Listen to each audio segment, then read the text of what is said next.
Hi everyone, and welcome back to my channel. My name is Ray. In this video, we're going to talk about the phenomenon of overthinking, how we deal with it in our life, the different mindfulness exercises that we can do, how it hurts us in our life, why it always comes back, and why we get stuck on it. So, stay tuned.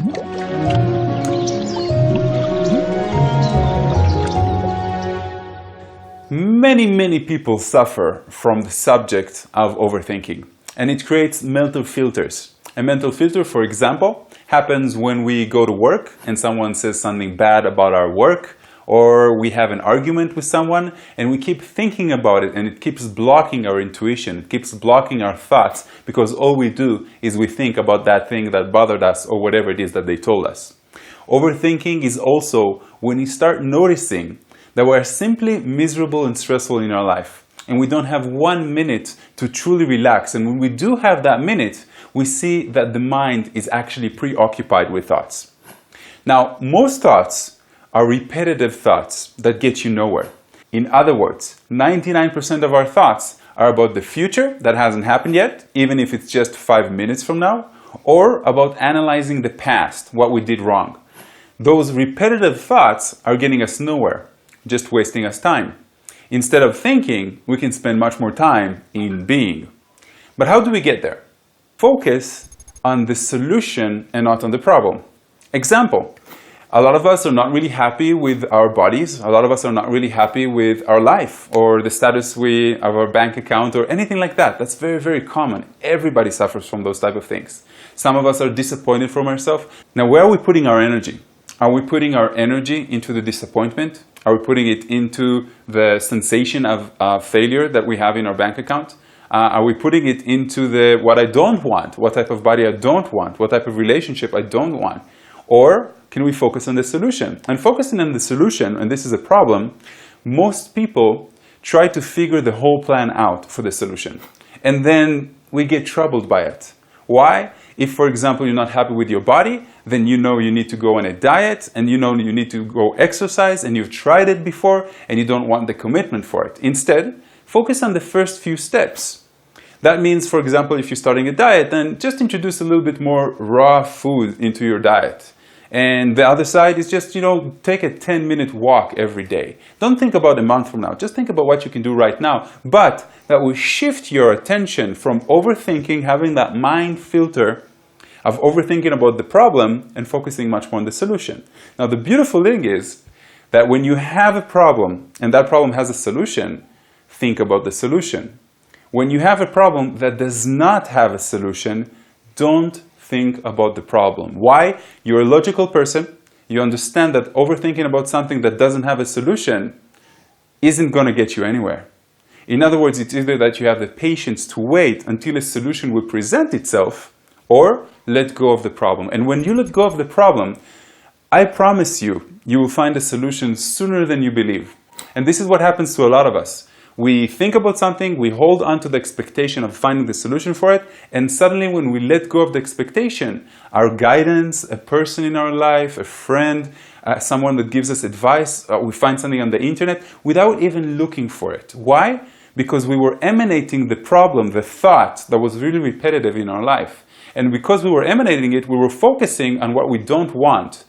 When we let go of the expectation, then it came to us. That's the beauty of it.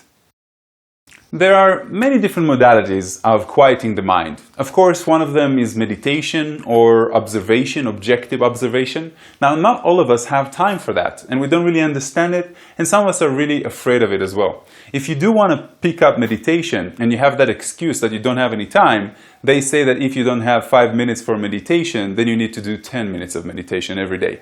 Pick up some of my best practices for beginners meditation tips and advices on my YouTube channel, if that's your way. And that will help you quiet the mind, because what happens to us during our life is that thoughts come and thoughts go, and thoughts come and thoughts go.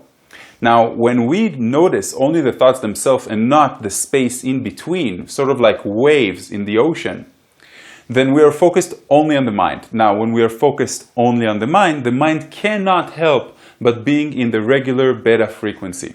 In other words, the beta frequency is the frequency when we are completely awake. It is the tiring frequency. It is the frequency of conversations and overthinking. It's what we do at work. It's what we do when we argue or when we have a conversation of some sort. The beta frequency is the frequency of the mind that is occupied. In other words, it is the awake frequency that most people have. Now, yogis and Zen masters and people who are very tranquil, they lower the vibration of the mind. In other words, they don't think that much. It doesn't mean that they're stupid or they're not intelligent in any way. It just means that they don't spend so much time in the 99%. So one of the methods, like we said, meditate. And meditate, that means 5 to 10 minutes. Just take your time to relax, to focus on your breathing. There's many different types of meditation. Some of them are online visualization or guided meditations that you can do, but some of them you can just try to be by yourself without your cell phone and try to find that time, that alone time that you can dedicate for yourself. That will help you, because when you get into that meditative state and you repeat it and you practice it and it becomes a part of your life, you will notice that from those 5-10 minutes you dedicate every day, a little bit of that will shift into your work day, into the pleasure that you have in life. You'll become just much more relaxed. Second is that you can do different mindfulness exercises.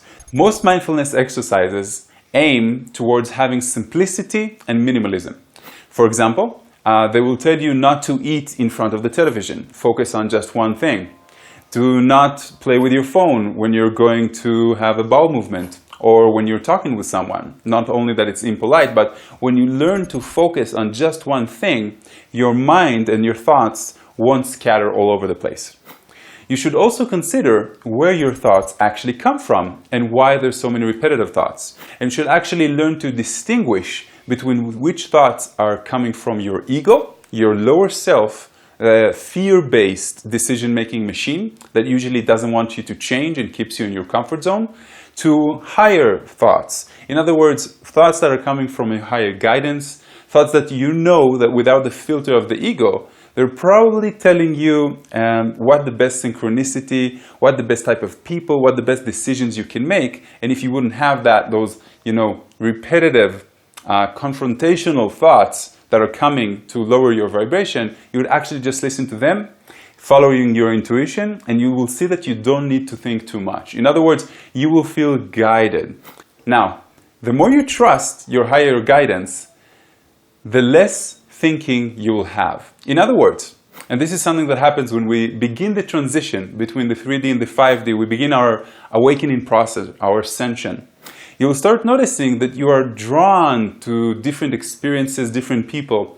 And that means that everyone is always leaving you sort of like clues or hints or a breadcrumb trail back to your home, to your origin. But in order to do that, there's certain actions and things that you need to do on the way. But you're guided to do so.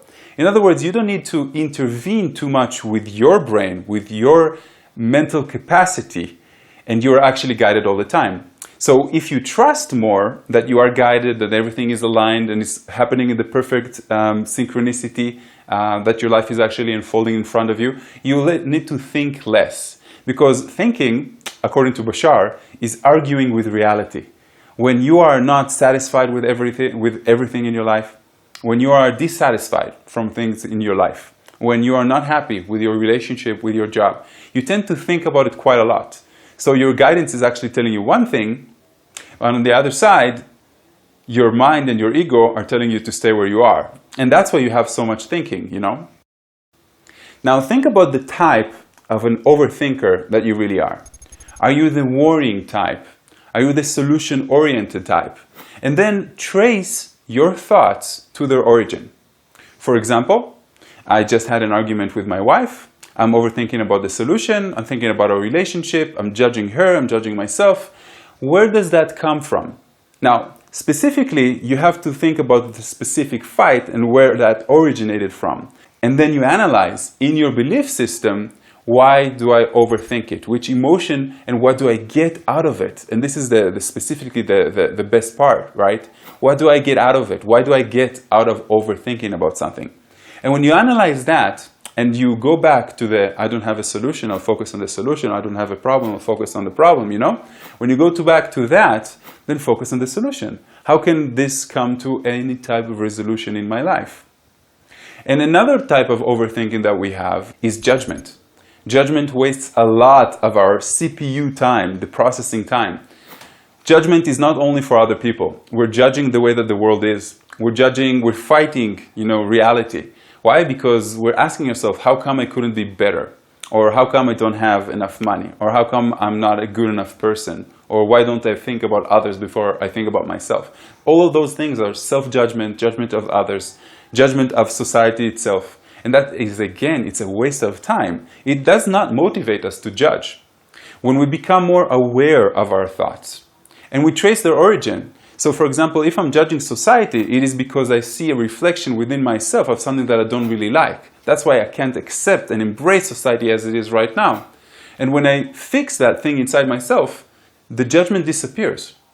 And this is one of the reasons that the more developed we are, the more spiritual oriented we are, we think less because we judge less. And we're much more in the present than we are in the future or in the past. So our thoughts are really concentrated on the now. And in the now, everything is very, very simple. There is not much thinking to be done in the now. There is much more being to be done in the now. So I hope I scattered from all these different places and all of these things and theories. I hope that one of them, just, pick just one of them and try to train with that. And ask your mind, trace every time you have a thought, trace it back to its origin. Where did it come from? And become more aware of the thought. When you become the objective observer of your mind, half of the thoughts or half of the thinking that you used to have will naturally disappear because you will see it simply doesn't serve you in any way. So you, as a conscious, awakened being, will choose to think less and be much more. And these principles that I've been talking about are just tools that are going to help you use your mind against your mind. Use the system against the system and become more consciously aware, therefore thinking less, therefore being more, therefore being more pleasant and happy. So my friends, thank you very much for sticking all the way to the end. My name is Ray. You can find more of my stuff on raymoore.com. Namaste, and I will see you in the next video.